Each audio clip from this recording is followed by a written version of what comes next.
कर्म और भाग्य में कौन अधिक महत्वपूर्ण है? इस विषय पर विश्व भर में सदियों से बहस चली आ रही है। कर्मवादियों का मानना है कि कर्म बढ़ा है, जबकि भाग्य में विश्वास रखने वाले कहते हैं कि भाग्य ही सब कुछ है। भाग्य बड़ा है या कर्म, इस प्रश्न पर आप भी उलझे हुए होंगे। इसी विषय पर सम्यक चिंतन करता हुआ अमृत वाणी आपके सामने यह वीडियो प्रस्तुत करता है। कृपया वीडियो को अंत तक देखें और चैनल को सब्सक्राइब अवश्य करें। भाग्य और कर्म का किसी विशेष वर्ग, जाति, भाषा और लिंग से नहीं बल्कि चराचर प्राणी जगत से संबंध है। मनुष्य जैसे ही पंचतत्वों से बने इस शरीर को लेकर मां के गर्भ से बाहर निकलता है, तभी उसका कर्म आरंभ हो जाता है। यह कार्य तब तक चलता रहता है जब तक इस धरती पर वह अंतिम श्वास लेता है। इसलिए मानव जीवन को कर्मक्षेत्र कहा जाता है। भाग्य और कर्म के इस अनूठे संबंध को समझने के लिए इस कथा को ध्यानपूर्वक सुनें। एक बार नारद मुनि भगवान विष्णु के पास अपनी विडंबना लेकर पहुंचे और भगवान से कहा कि आपकी बनाई इस धरती पर आप ही का प्रभाव कम हो रहा है। प्रभु, जो लोग धर्म और सत्य के मार्ग पर चल रहे हैं वह बहुत दुखी हैं, और कपटी दुष्ट लोग बुराई के रास्ते पर चलकर हर दिन तरक्की कर रहे हैं। यह बात सुनकर भगवान विष्णु मंद मंद मुस्कुराने लगे और बोले कि जो हो रहा है वह सब नियति है।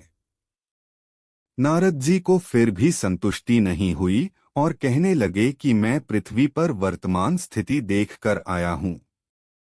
भगवान बोले, अच्छा ठीक है, कोई ऐसी घटना बताओ जिससे तुम्हारी बात सिद्ध होती हो। नारद मुनि ने तभी उत्तर दिया, अभी मैं जंगल से आ रहा हूँ। वहाँ एक गाय दलदल में फंस गई थी, परंतु उसे बचाने वाला कोई भी ना था। तभी एक चोर वहाँ से गुजरा और गाय को फंसा देखकर उसको सहारा बनाकर दलदल पार कर निकल गया। आगे जाकर उस चोर को सोने के सिक्कों से भरा एक थैला मिल गया, जबकि गाय को बचाने वाले साधु ने वृद्ध होकर भी अपनी जान पर खेलकर उसे बचाया, परंतु आगे जाकर वह एक कुएं में गिर गया। अब बताइए यह कौन सा न्याय है? भगवान विष्णु ने नारद जी की पूरी बात सुनने के बाद उन्हें बताया कि हे नारद, यह सब ठीक हुआ। नारद ने कहा, कैसे भगवान?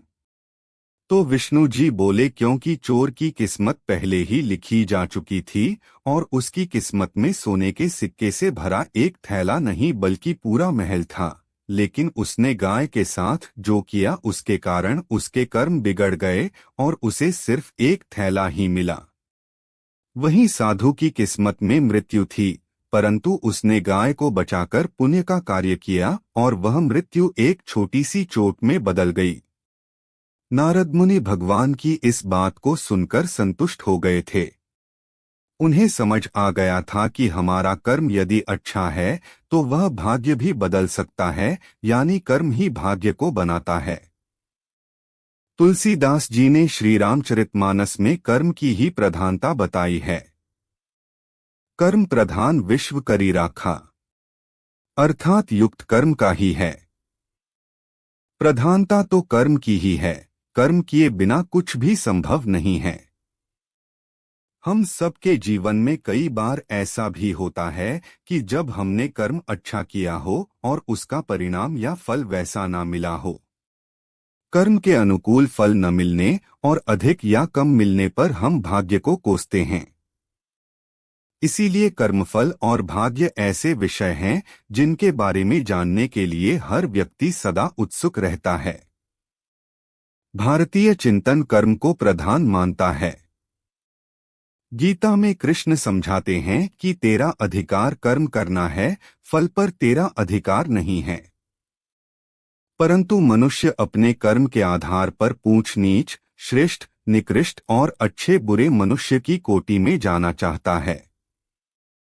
यदि वह फल की चिंता ना करे तो उसे भाग्य पर आश्रित रहना होगा, और केवल भाग्य पर आश्रित रहने से समय और श्रम दोनों ही व्यर्थ होते हैं। इसलिए कर्म करें और फल की चिंता ना करें।